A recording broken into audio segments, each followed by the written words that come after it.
Nasaan ang 12 Supreme Grade Blades? Sinong malalakas na swordsman ang may hawak ng maalamat na mga sandatang ito? Noong nakaraan ay pinag-usapan natin ang 21 Great Great Blades at kung sino ang may hawak sa kanila. Ngayong araw naman, pag-uusapan natin ang mas bihira at mas mataas pa na klasifikasyon na 12 Supreme Grade Blades. Sa sobrang rare ng mga sandatang ito, tanging yung mga pinakamalakas at legendary na tauhan lang sa mundo ng One Piece ang may hawak sa kanila. Kung tatandaan nga natin, hindi pantay-pantay ang mga Meito o mga sikat na sandata sa One Piece. Iba-iba rin sila ng kalidad, katibayan at ang iba sa kanila ay may espesyal pa nga na katangian. Maraming factors ang pwede makaapekto sa kalidad ng isang sandata, katulad na lang ng material na ginamit sa paggawa, pamamaraan na ginamit o simpleng galing at talento ng master swordsmith na gumawa rito. Pero may pagkakataon rin kung saan mismo ang swordsman na may hawak sa espada ang nagpataas ng kalidad nito, katulad na lang ng nangyari sa mga Black Blades. Dahil sa pagkakaiba ng mga kalidad nila, nagkaroon ng 5 pangunahing klasifikasyon upang ikategorya ang mga Meito. Ang una at pinakamataas ay ang 12 Supreme Grade Blades. Sa ilalim naman nila ay ang 21 Great Grade Blades. Ang pangatlo naman ay ang 50 Skillful Grade Blades. Ang pang-apat naman ay ang Grade Blades na hanggang ngayon ay hindi pa natin alam ang buong bilang nila sa buong mundo. At ang panglima at pinakamababang klasifikasyon ay ang tinatawag na mga Ungraded na hindi rin natin alam ang buong bilang. Para sa video natin ngayong araw, pag-uusapan natin ang pinakamataas na klasifikasyon, ang 12 Supreme Grade Blades. Pero kung interesado kang makinig tungkol dun sa ibang klasifikasyon, ay mag-subscribe ka lang sa ating channel dahil pag-uusapan rin natin ang mga yan sa mga future videos natin. Siyempre, kung Supreme Grade Blades ang pag-uusapan, pinakauna dapat dyan ang espada ng sinasabing strongest swordsman in the world, si Dracul Mihawk. Yung galing niya raw sa paghawak ng espada ay hindi mapapantayan ng kahit sinong current swordsman, kahit pa ang dati nitong karibal na si Red Hair Shanks. Taglay ni Mihawk ang isang Meito na nagangalang Yoru, at isa nga itong kumpirmadong Supreme Grade Blade. Bukod pa sa pagiging bahagi ng pinakamataas na klasifikasyon ng mga Meito, itong Yoru ni Mihawk ay isa ring Black Blade. Ito nga yung mga espesyal na mga sandata sa One Piece na permanente nang nagbago ang kulay. Hindi lang dahil nilagyan ng armament haki dahil madali lang yan gawin ng kahit sinong haki user, kundi permanente na talagang nagbago ang kulay at kalidad ng espada, kahit pa sa mga panahong hindi ginagamit o hinahawakan ng user. Hindi pa talaga malinaw kung ano ang eksaktong proseso kung paano nagiging Black Blade ang isang espada. Pero ilang beses nang ipinahiwatig sa storya na pwedeng gawing Black Blade ng isang malakas na swordsman ang kahit anong espada, kahit pa yung mga mababang kalidad lang. Kaya malamang na ang proseso rito ay may kinalaman sa patuloy na paglalagay ng malakas na haki sa espada hanggang sa permanente na nga itong maging Black Blade. Sa kabuuan ng storya, 2 sandata pa lang ang nakita nating naging Black Blade, ang Yoru ni Mihawk at ang Shusui ni Ryuma. Yung parehas na Ryuma na tinawag na Sword God at pinakamalakas na swordsman na raw sa buong history ng Wano. Kaya base dyan, masasabi natin na tanging ang mga pinaka-espesyal lang na swordsman ang kayang gumawa ng mga Black Blades. Kahit pa yung ibang malalakas na gumagamit rin ng espada, kagaya ni Red Hair Shanks o kahit pa si Goldie Roger ay hindi ito nagawa. Pero kahit ikumpara natin ito 2 Black Blades, mukhang mas angat pa rin talaga ang Yoru ni Mihawk. Kahit kasi Black Blade rin ang Shusui ni Ryuma, kabilang ito sa mas mababang klasifikasyon ng Meito na Great Great Blades lang. Habang ang Yoru ni Mihawk ay kabilang sa mas mataas na klasifikasyon na Supreme Grade Blades.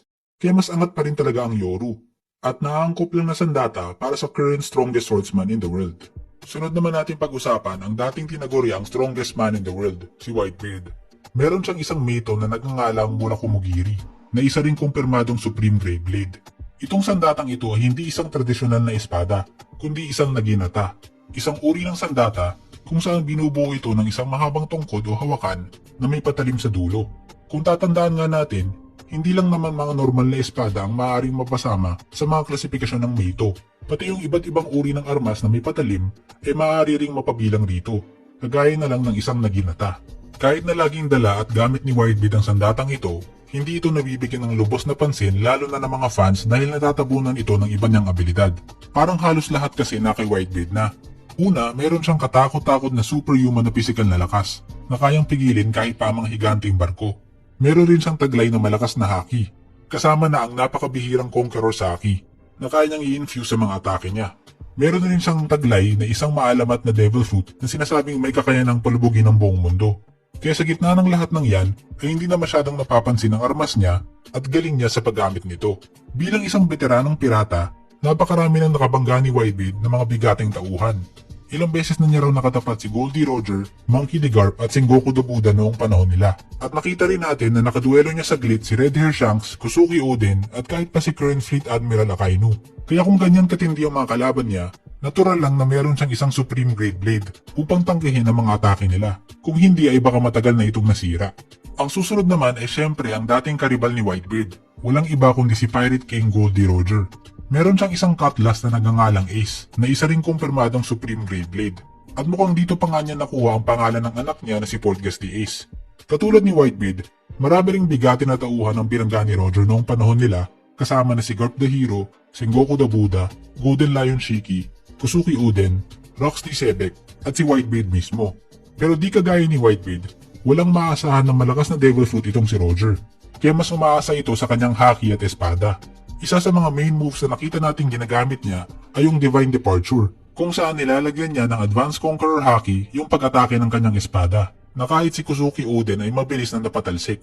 Isang atake na ginagaya rin ng isang Red Hair Shanks. Kahit si Kaido, na tinaguri ang World's Strongest Creature at isa sa mga pinakamakunat na nilalang sa mundo ng One Piece, noong iniisip niya yung mga tauhan na kayang makasugat at makatalo sa kanya, isa si Roger sa mga naisip niya. Patunay lang kung gaano kalakas ang opensa ni Roger at gaano katalas ang espada nito. Nung nagbagaan ng parehas na Conqueror Haki infused na Supreme Great Blades ni Goldie Roger at Whitebeard, nakita natin kung paanong nayanig ang buong isla at nahati ang mismong kalangitan. Kung mababang kalidad lang itong espada nila parehas, ay siguro parehas nang nawasak yan sa tindi ng pwersang nabubuo sa mga banggaan nila. Ang susunod naman ay si Admiral Isho. Meron siyang taglay na Meito na nagngangalang Yakuza Kasen, na kamakailan lang ay nakumpirma na isang Supreme Great Blade sa isang SBS. Dahil bulag si Isho, kapag hindi siya lumalaban ay ginagamit niya ang maalamad niyang espada bilang isang walking stick para tulungan siya maglakad. Pero huwag kayong magpapauto sa itsura niya. Kahit pabulag siya ay meron siyang matinding observation haki, kaya alam pa rin niya ang nangyayari sa kanyang paligid. At kaya pa nga niyang makipagsabayan sa ibang malalakas na tauhan kasama ng iba ring magaling na swordsman, katulad ni Zoro at Law. Kapag binunot niya na ang kanyang espada, maghanda ka ng makaramdam ng katakot-takot na puwersa mula sa Gravity Devil Fruit niya. Kadalasan niyang ginagamit ang kanyang espada kasabay ng kanyang Devil Fruit ability, kung saan nilalagyan niya ito ng gravitational energy na pwedeng palubugin o palutangin ng mga bagay. Ilan lang sa mga kaya niyang gawin ay gumawa ng malaking sinkhole, magpaulan ng mga gusali, o magpatawag ng literal na bulalakaw mula sa kalawakan. Hanggang ngayon, naniniwala ako na hindi pa talaga nagpapakita ng buong lakas itong si Ishu. Kaya interesante talagang abangan kung anong kaya niyang gawin kapag nagseryoso na siya. Ang panglimang sandata naman na pag-uusapan natin ay hawak ng isa sa mga Gorosei, si Venus Juro. Hindi pa talaga direktang kinukumpirma sa atin pero halos halatang halata na hawak niyang isang sandata na matagal nang binabanggit sa storya, ang Supreme Great Blade na Shodai Kitetsu. Mula sa magagaling na swordsmith ng Wano ay may isang espesyal na linya ng espada na tinatawag na Kitetsu Line. Bukod sa kilala ang linyang ito sa pagkakaroon ng dekalidad na espada, sinasabing ang bawat espada raw na nagmula sa kanila ay sinumpa kung saan ang lahat ng user ay magkakaroon ng karumal-dumal na kamatayan. Kaya kahit gaano pa kasikat ang mga espadang ito ay iniiwasan silang gamitin ng mga swordsman. Sa kasulukuyan, meron tayong kilalang 3 espada na nanggaling sa Kitetsu Line. Ang pinaka-recent na ginawa at pinakamababa raw ang kalidad ay ang Sandai Kitetsu. Kabilang ito sa klasifikasyon na Great Blades at kasulukuyang nasa kamay ni Roronoa Zoro. Ang pangalawang ginawa naman at pangalawang pinakamataas ang kalidad ay ang Nidai Kitetsu. Kabilang ito sa 21 Great Blades at kasulukuyang hawak ni Kuzuki Sukiyaki. Pero ang pinakaunang ginawa raw at pinakamataas ang kalidad na nagmula sa Kitetsu Line at kumpirmadong parte ng 12 Supreme Great Blades ay ang Shodai Kitetsu. Hindi pa binabanggit kung nasaan ang sandatang ito, pero mukhang obvious naman na. Medyo parehas kasi itong disenyo ng mga Kitetsu Sword dahil nga gawa sila mula sa parehas na linya. At itong espada na gamit-gamit ni Venus Juro ay kahawig na kahawig ng Sandai Kitetsu at Nidai Kitetsu, lalong-lalo na sa hawakan. At nung nagbanggaan pa nga sila ni Zoro, napansin agad ni Zoro na mukhang isang Kitetsu blade yung espada ni Venus Juro. Dahil nga hindi pa literal na sinabi sa atin na ito talaga ang Shodai Kitetsu, posible naman na parte lang ito ng Kitetsu Line pero hindi ang maalamat na Shodai Kitetsu. Pero sa totoo lang, sino pa ba ang malamang na may hawak ng isang maalamat na Supreme Great Blade, kung di ang isa sa mga pinakamataas na opisyal ng world government? Hindi naman natin may kakaila ang lakas ni Venus Juro at buong Gorosei, na halos hindi tinatablan ng kahit anong atake. Kung ang bawat isa sa mga Gorosei ay may taglay na napaka-rare na mga Devil Fruits na nagmumukhang mga mythical Zoan, hindi na malabo na taglay rin ng isa sa kanila ang isang rare na Supreme Great Blade. Itong unang 5 tauhan na binanggit natin ay yung mga tauhan na kumpirmado ng may Supreme Grade Blade. Ibig sabihin, may 7 pang natitirang sandata na kabilang sa klasifikasyon na ito. Kung susuriin natin itong unang 5 tauhan, mapapansin natin na sila yung mga bigatin o halimaw sa mundo ng One Piece. At the very least, Admiral level o higit pa ang mga lakas nila. Kaya malamang na ganyang level rin yung mga lakas ng mga tauhan na may hawak ng natitirang Supreme Grade Blades. Kaya kung gagamitin natin sila bilang basehan, madali na lang nating masasabi kung nakanino ang mga natitirang Supreme Grade Blades. Dahil ilan lang naman ang mga swordsman na may ganyang klaseng lakas. Kung hahanap tayo ng mga swordsman na at least Admiral level ang lakas, isa sa mga una nating maiisip ay isang literal na Admiral ng Navy na si Aramaki o Green Bull. Hindi masyadong napapansin pero may hawak nga siyang isang hindi pa pinapangalanang mapayat na katana. Hindi niya ito masyadong ginagamit dahil mas umaasa siya sa napakalakas niyang Logia type Devil Fruit.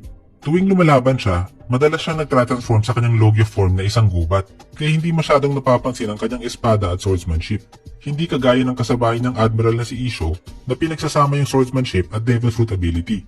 Pero kahit hindi niya masyadong ginagamit na kanyang espada, hindi naman natin maikakaila na deserving si Green Bull sa isang Supreme Grade Blade dahil sa lakas niya. Madali niya lang na-overpower sila Momo at Red Scabbards, sila King at Queen, at kahit pa si Edward Weevil. At kung yung kasabay niyang Admiral na si Isho ay may kumpirmadong Supreme Grade Blade, malaki ang tsansa na itong espada niya ay kapantay nito. Ang susunod naman ay isang kasalukuyang Yonko, si Red-Haired Shanks. Taglay niya ang isang mito na nagngangalang Greffon. Kung susuriin natin si Shanks, mukhang idol na idol niya talaga ang dati niyang kapitan na si Goldie Roger. At mukhang ginagaya niya ang mga naging katangian nito. Bukod sa hindi rin siya kumain ng Devil Fruit, bumuo rin siya ng crew na halos walang Devil Fruit users. Pati rin yung pagkatao ng captain niya na mahilig pumarty at mapagmahal sa mga allies ay ginaya rin niya. At kahit pa yung straw hat na laging suot-suot ni Roger dati, ay minana rin ni Shanks bago niya ito binigay kay Luffy. Pati mismong signature move ni Roger na Divine Departure ay nakita rin natin na ginagamit ni Shanks. Kaya hindi na malabo na dahil may kumpirmadong Supreme Grade Blade si Roger, ay kumuha rin ng kanyang sariling Supreme Grade Blade itong si Shanks para makompleto na talaga ang pagkopya niya. Pero di rin natin masisisi si Shanks dahil bagay lang din naman sa isang swordsman na kasing lakas niya ang isang Supreme Grade Blade.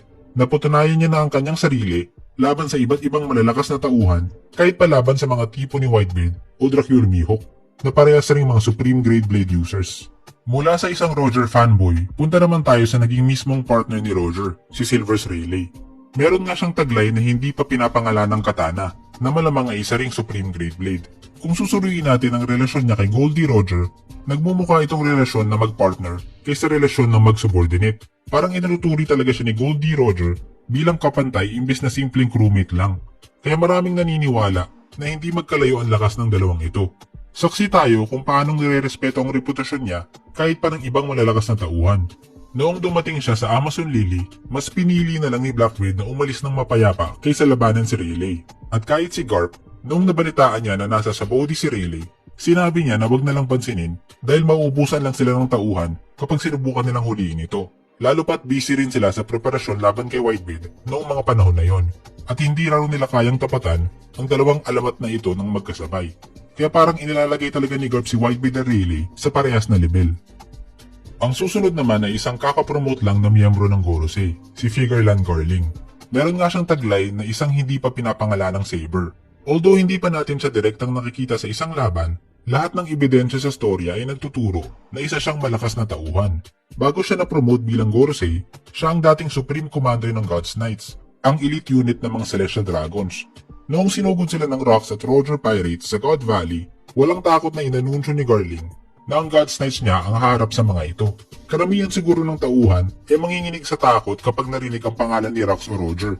Pero si Garling ay walang takot na sumugod sa frontline, na para bang alam niya na kaya niyang tapatan ang mga ito.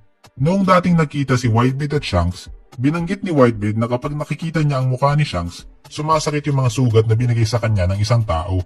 Inakala dati ng marami na ang tinutukoy niya ay si Roger, na dating kapitan ni Shanks. Pero mas lumilitaw na si Figureland Garling talaga ang tinutukoy niya. Dahil sino pa ba ang maalala mo kapag nakita mo ang mukha ni Shanks, kundi ang isa niyang kadugo. Kaya kung si Garling talaga ang nakapagbigay ng ilang peklat kay Whitebeard, malamang lang na meron rin itong Supreme Grade Blade na tinapatan ang mura kumugiri ni Whitebeard. Ang susunod naman ay isang figura mula sa nakaraang era, si Golden Lion Shiki. Meron siyang dalawang taglay na mito na nagngangalang Otto at Kogarashi, na noong una ay nahawakan niya sa magkabila niyang kamay. Pero noong pinutol niya na ang kanyang mga paa para makatakas mula sa Impel Down, itinikit niya ang mga espadang ito sa kanyang mga binti upang magsilbing mga bago niyang paa. Kung titingnan natin ang pagkatao ni Shiki, may hilig talaga siya sa malalakas na armas. Noong panahon niya ay taglay niya raw ang pinakamalaking pirate armada sa buong mundo. At interesado rin siya sa ancient weapon na nakita raw ni Goldie Roger. Kaya hindi lang nakakagulat kung dati rin siyang naging interesado hindi lang sa isa kundi sa dalawang Supreme Great Blades. At kahit pa nga siya mismo ay pinagmamayabang ang pagkasikat ng dalawa niyang espada na para bang maalamat talaga ang mga ito. Meron siyang sapat na kumpiyansa upang direktang atakihin ng Marineford. At baka nga napalubog niya pa ito kung hindi lang dumating ang pinagsamang puwersa ni Garp at Sengoku. Hindi natin alam kung nasaan na siya o kung babalik pa siya sa main story. Pero bilang isa sa mga dating karibal ni Roger at dating miyembro ng Rocks Pirates, hindi nakakagulat kung meron siyang dalawang Supreme Great Blades. Speaking of Rocks Pirates, ang susunod naman ang misteryosong captain ng crew nila, si Rox D. Sebek. Tuwing pinapasilip siya sa atin, kadalasan natin siyang nakikita na may hawak na isang hindi pa pinapangalanang espada. Si Sebek raw ang pinakamatinding naging karibal ni Goldie Roger, higit pa raw kay Whitebeard. Sa totoo pa nga, nakabuo ito ng isang matinding crew na binubuo ng maraming malalakas na individual kasama na sila Whitebeard, Big Mom, Kaido, Shiki at iba pa. At base sa mga alam natin sa mga tauwang ito, hindi naman sila papayag na mapasailalim ng isang mahinang nilalang. The fact na pumayag sila na maging subordinate ni Sebek ay patunay lang kung gaano kalakas ang taong ito. Para pabagsakin siya, kinailangan ng pinagsamang puwersa ni Goldie Roger at Monkey D. Garp. Kung isa sa alang-alang natin ang reputasyon niya, malamang na itong espada na lagi niyang hawak ay kabilang sa 12 Supreme Great Blades. So ano, agree ka ba sa listahan natin? Meron ba mga tauhan na hindi natin nabanggit pero sa tingin mo ay may taglay rin na Supreme Great Blade? I-comment mo na yan sa baba. Kung interesado ka namang malaman kung sino ang may hawak ng mas mababang klasifikasyon na 21 Great Blades, panoorin mo na rin ang video natin tungkol dyan.